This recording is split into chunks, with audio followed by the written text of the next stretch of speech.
Hello and welcome to, I think it's episode 7 or 8. I've kind of lost track of which episode it is because we're recording that much.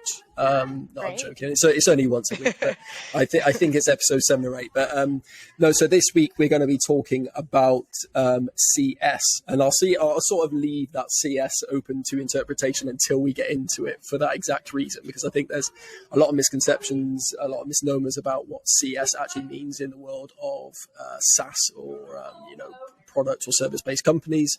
But joining me today, we have Katie Savino, who works at Selligence.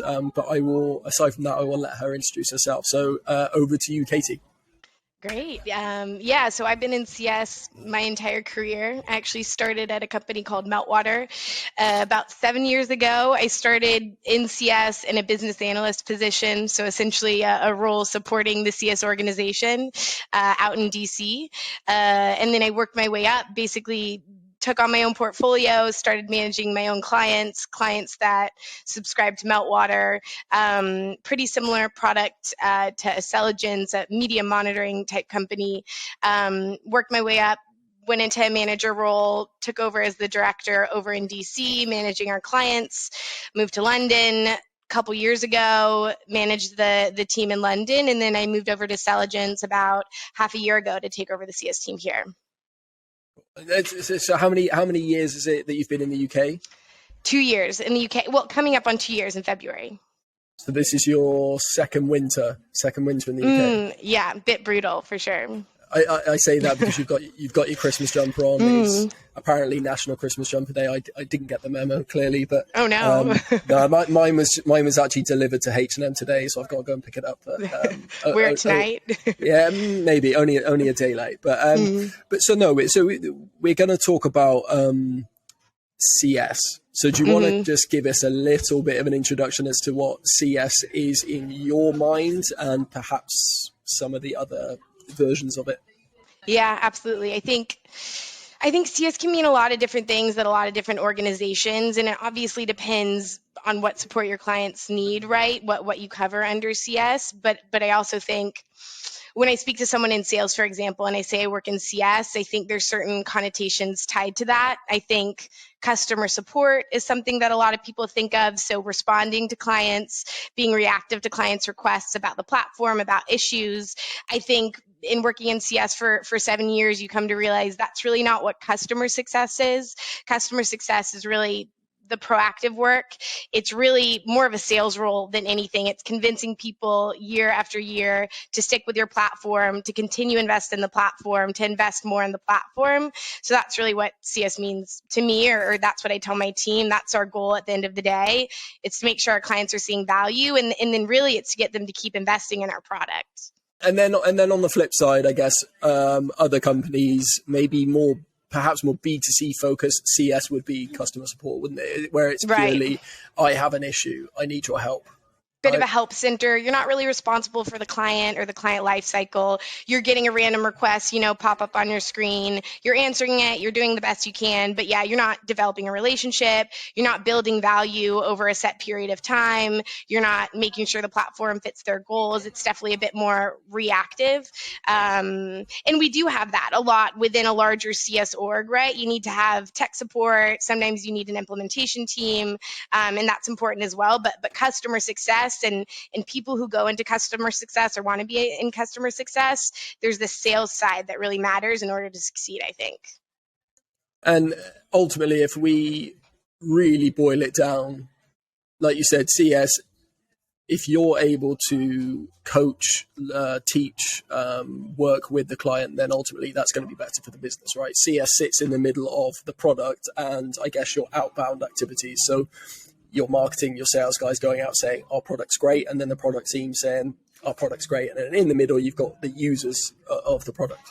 Yeah, you got to figure out how does it fit their needs. You got to convince the client that it's the best product on the market for them, right? I think anyone who works in SaaS, there's going to be competitors out there that are doing something slightly different. So it's bringing the exact feature that you think is going to prove value to that client in order to get them to renew at the end of the day. So it's a lot of strategy. It's figuring out who your buyer persona is, who the company is, what they need out of the platform, and then managing that relationship throughout the entire year. Actually, that last point you made, so managing the relationship throughout the entire year. So it's almost a more difficult sales cycle, right? So sales, let's just hypothetically say your sales cycle is 60 days. You've got 60 days worth of touch points with that prospect to convert them, and great, you converted them. But then the people in CS have got 12 months, right? Yeah. Where you have to manage those expectations, you have to work with them, you have to build those relationships for 12 months instead of 2 months. So there's a lot of challenges there, right? Yeah, and I think every platform has bugs. I worked, at a company that was around for 20 years. There's going to be bugs with that platform. There's going to be bugs with newer platforms, and I think that's always going to come up. There's also going to be requests that people think are bugs and they're not. So I think every interaction you have with the client, and I tell my team this all the time, I told my team at my previous company as well, you have to think, what do I need to do between now and getting them to renew? Every conversation I have, how is it driving this forward? If I need to get this user engaged because they're a champion user and they're going to be the key deciding factor, then I'm going to spend a ton of time on them. I'm not going to waste my time doing something else if I really don't think it gets to the core of what the client needs. Okay, so we've kind of covered what CS client success is in our eyes as a company, and obviously in your sort of your sort of expertise as well. So let's set the scene a little bit in terms of the similarities between CS client success and sales from a top level. What are the key similarities? So I think truly understanding the client's pain point is super important in sales. Obviously, that's the only way you can really get someone to buy a product, right? That's one of the main qualifying factors. CS is the exact same. You need to understand what the client is looking to get out of the platform. I think in sales, you hear about it all the time where people give a bit of a feature demo of a platform, but it's not really value based. I think the exact same thing can happen in CS. You give a bit of a generic training. The client doesn't really understand how it relates to them because you haven't really showed them the right use case. They're not going to see a reason to keep moving forward. So I think it's just constantly figuring out how to make the platform fit for their specific needs. So I guess, like you said, the core function of a sales rep is to identify the pain point so that you can essentially mold your product to meet their needs or their pains, and that is what client success have to do as well, but just over a 12-month period. But also, right. I guess it's you have those initial pain points, and over the 12 months, those pains might change every 2 months. Those pains might get worse, might lessen. So it's I guess it's a lot of adaptation within that period as well, right? Yeah, adjusting to their strategy, adjusting to new decision makers. Let's say your decision maker loved the platform and then they left, and then they're a big fan of another platform. So it's adjusting and having to completely sell a new decision maker that your platform is good for that business. So proving what ROI the client has seen, in the past, proving that the users like the platform, gathering feedback, gathering usage stats, gathering all the evidence you have to present it to the new decision maker to say, hey, your team needs this tool. This is something they really rely on. So yeah, it's a lot more research work at the end of the day, because it's not just telling you what you can do with the platform. It's showing also what you have done. And then also, how you can continue to build on that. And I'm going to hold my hands up. I think before I joined Selligence, I had worked at, I would call them like legacy companies. They're much bigger companies. There's like thousands of employees. And I think it's perhaps in those companies, CS would have been customer support. So I'll hold my hands up and say that when I joined, I did sort of look at sales and CS as some, completely different functions rather than there being so many, so many similarities. But do you find that you do get a lot of people that have that perception of sales being this hardcore, like sales, figures, we got revenue, KPIs, and a lot of people see CS as like, the sales have done the hard work, you've got the account now. Yeah, and I also think the way organizations can often be set up is they'll have someone who's a bit of a, VP or, director of sales across the board, which includes new business and also existing business, so client success.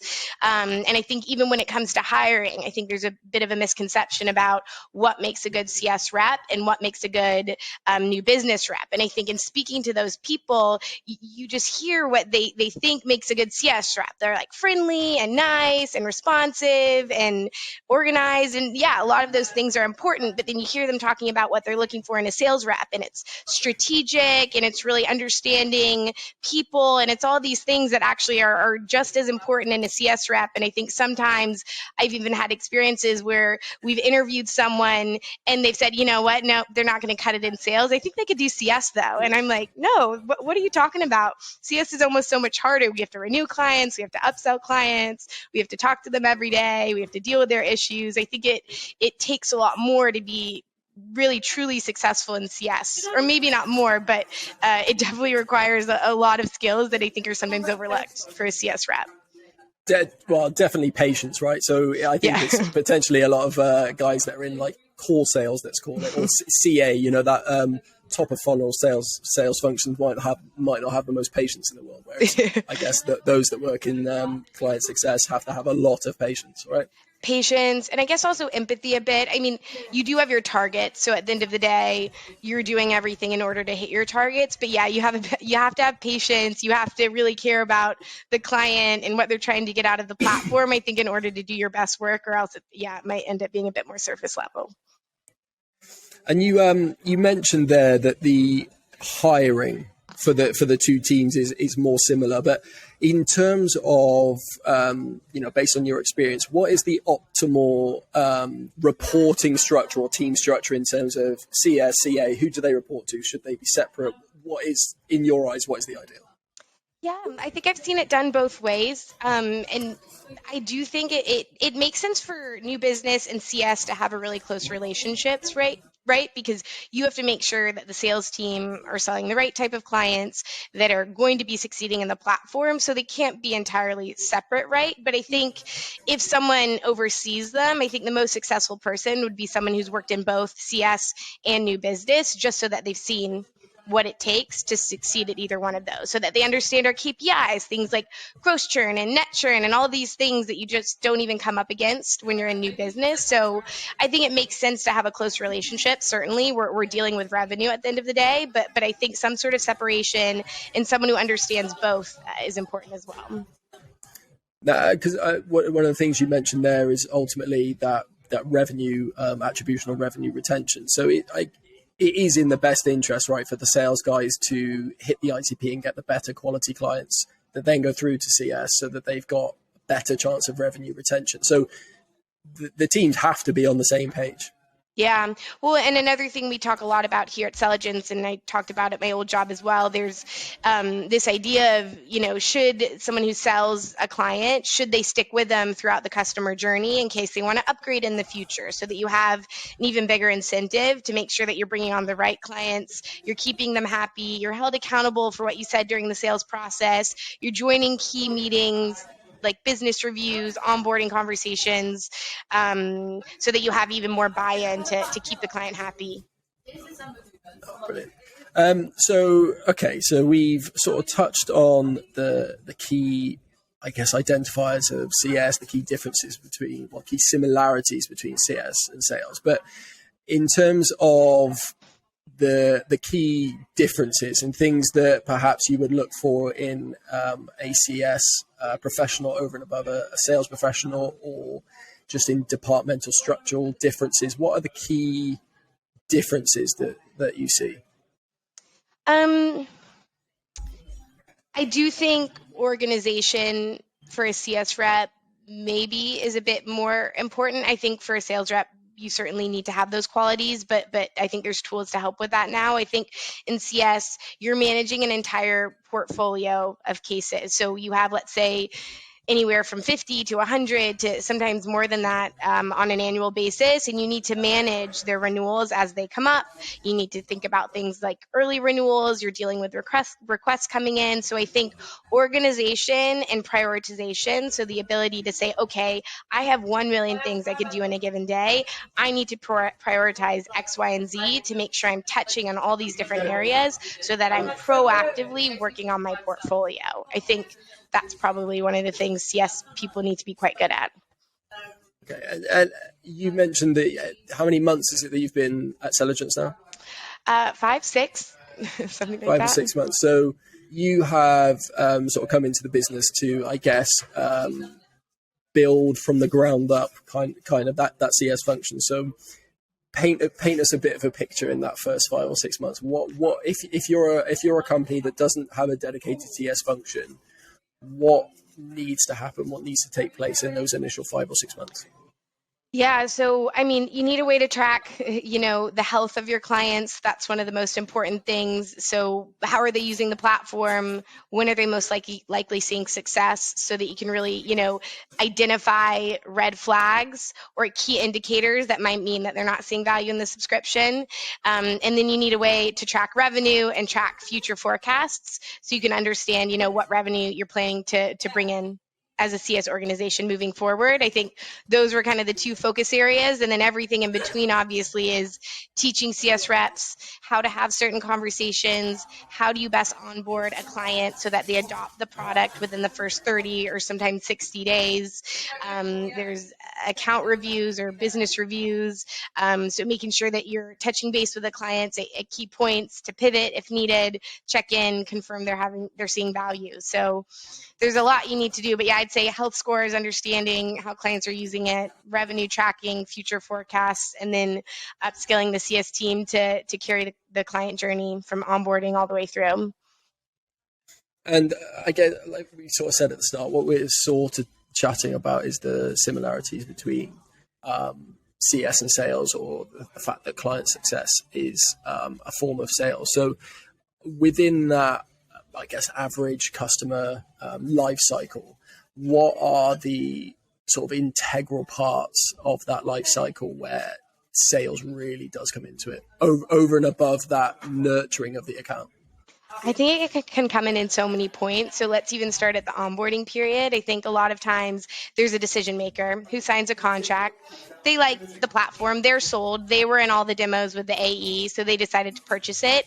And then they pass that platform off to their users, and they're like, hey, this is a great tool, you need to use it.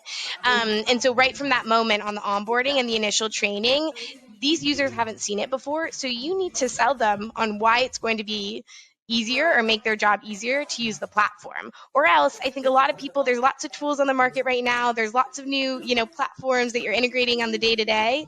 And so I think some people are a bit slow to adopt if they don't immediately see why it's going to help them. So right off the bat, from the onboarding, you need to be pointing out the key features that this user is going to care about, given, what their job is, where they work, what their company is doing. And then it continues throughout the life cycle, right? You get new users, you need to get them engaged. The business review, I think this is a key point when you're at about the halfway point.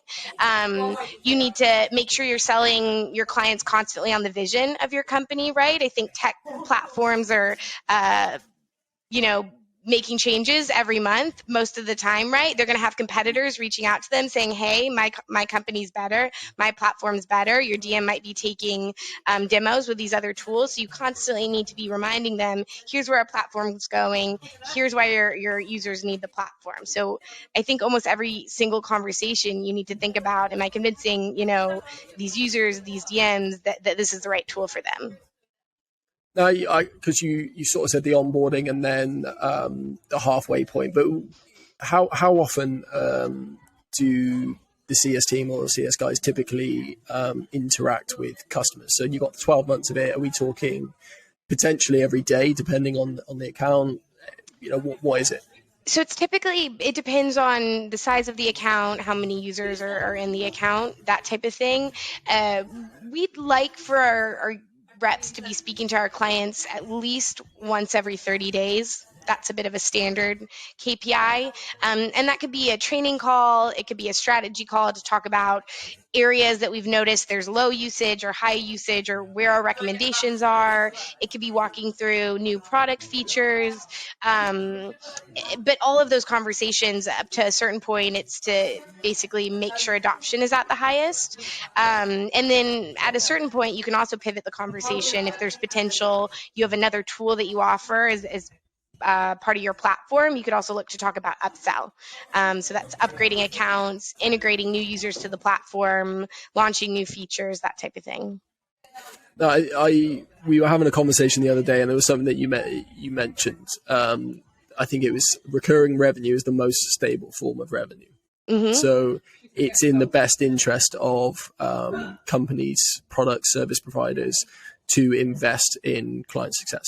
Yeah, I think, thank goodness, there's a lot more literature about that now. I think even when you look on LinkedIn nowadays, you see that so much more, where people are really, making that point that CS is really the heart of the organization, right? It's stable, reoccurring revenue.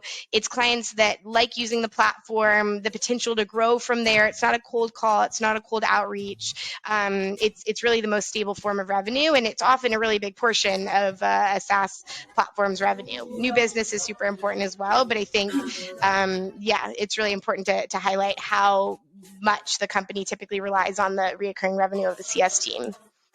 And it costs a lot less, doesn't it? It costs a lot less to retain revenue rather than go out and seek new revenue. Yeah, exactly. Yeah, that's what they talk about. That's why anyone always asks, what's your ARR? What's your annual reoccurring revenue? That's what matters. And there's no sense in putting hundreds of new things in the top of a bucket if there's holes in the bottom of it, right? Right, exactly. Yeah, we got to make sure that our existing clients are happy, they're providing good reviews, they're referring clients if they're happy, and all of that will obviously result in more sales at the end of the day, right? If clients are really loving the product. So controversial question then. So is, I guess there wouldn't be any CS without sales, right? Because you wouldn't have any customers, but Agreed. What's more important in the startup area is having a mature, built-out CS function more important? So I think at a startup, you got to sell the product probably first. So that's probably the first priority. You got to sell it. You got to get clients in the platform, and then you have to figure out if you have a product fit, market fit, if you have, the right base of clients to sell into. You have to do that first. And then that's when CS comes into play. And then we work with the clients on the day-to-day to say, okay, what's working, what's not working, what would you be looking to see, what's important for you? And then you can actually shape the product so that it grows from where it started to this idea, that someone had, that a tech team built out, and then you shape it to, what the product actually needs to do to work for our clients. So I don't think anyone's more important or less important. I think you need both at the end of the day. I think sales, obviously, that's going to be what starts you off, and then I think CS can help shape the product and make sure that you're able to continue growing. We've spoken about that first 5 or 6 month period, building out a CS function. But if you were to give, I guess, your initial first few hires in the team, in the function, again, if someone is trying to build up that function or invest more into their CS function, what would be some of the key hires or strategies you'd employ in hiring? I think, definitely spending time prioritizing clients that are a good fit. I think that's something that our company learned. We tried to sell to one group of people. Maybe it worked. Maybe there's some people that weren't a good fit, and then quickly pivoting to figure out who really is your ICP. So who's your ideal customer profile, and pivoting to that as fast as possible. And then same for a CS organization, something I've even learned being here for the past 5 months. I think prioritizing, the clients that are a good fit for the product. And if they're not a good fit, that's okay, right? Then it wasn't a right product for them. So really focusing on those clients that like the tool, that are seeing value from the tool, and continuing to build off those relationships. Okay, I feel like we've covered a hell of a lot. I'm looking at the clock now. I feel like we've covered a hell of a lot in a 23-minute period. But I think, like, just to recap from the get-go, we were going to cover, I guess, the similarities between client success and sales. How client success is a form of sales. So, is there anything else that you wanted to cover in this initial kickoff episode or whatever, in terms of introducing your thoughts and opinions on the topic? I think we did cover quite a bit. Yeah, I think the biggest thing is not to underestimate CS people. I think people who work in sales, so actually our head of growth right now, George, I think he's a really good example of this. So he started in sales right out of university. Actually, he was one of our first Selligence hires actually 4 years ago. He started in sales. He was in the trenches, lots of cold calling, lots of building out ICP, figuring who the right clients were. And then I think maybe 6 months before I joined, he was asked to help out with the CS team, help tracking revenue, help saving, if there's churn, putting processes in place. And he moved over, and I think he even said, he's like, I did not know what CS was when I was asked to do that. I thought we were just responding to client requests. I thought we were just helping out with the platform. And he's even said, he's like, this is so much more strategic than I ever thought it would be. There's so much more to it. And yeah, I think he definitely has a completely different view of CS from when he first started in sales. So I think for anyone who's curious, yeah, I recommend trying it out before you maybe come to a conclusion about what a CS person does. So George was very much in the camp of, it's just customer support. Yeah, it's pretty easy. Yeah, you just respond to clients, right? How hard can it be? And now, I mean, he's head of growth, but does that sort of sit within that CS function? I mean, you're growing existing accounts, aren't you? Yeah, I think it's so important for a growth function to sit within a CS team.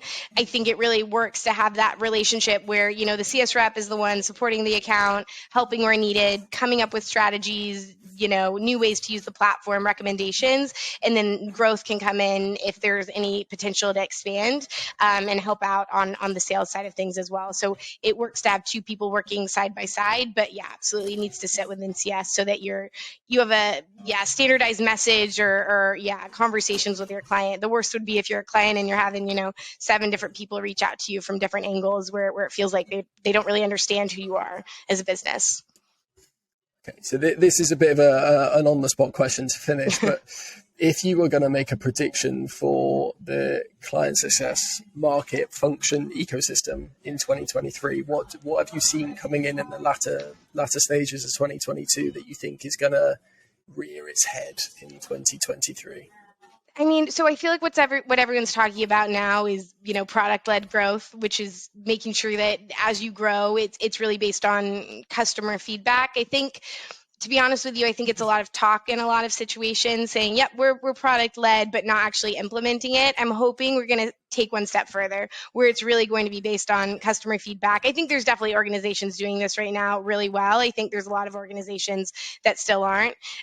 So yeah, I think just really taking that to heart, really making sure that everything you do is centered around the client, what they're looking for, what they need to succeed, and then building out the product accordingly.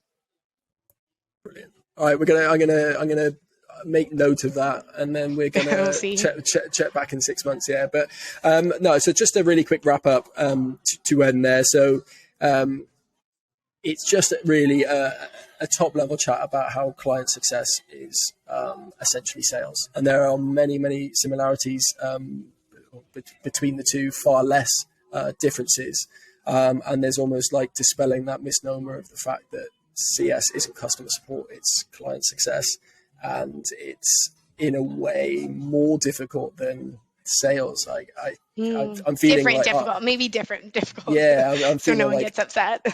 Yeah, political answer. Yeah, I'm feeling like after the chat that maybe the CS guys have got it harder than the sales guys, but I won't say that too loudly. But no, thank you very much for jumping on, just doing that general introduction.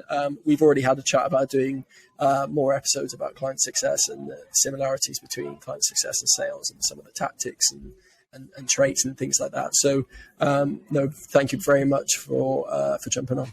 Sure, no problem. Thank you. Fantastic. Right, we will check you out in the next episode, which may actually be after Christmas now, because we're not going to release an episode and expect people to listen to it on the 26th of December. So it might actually be in 2023 that we return. But yeah, thank you very much for listening to the latest episode, and we will catch you in the next episode.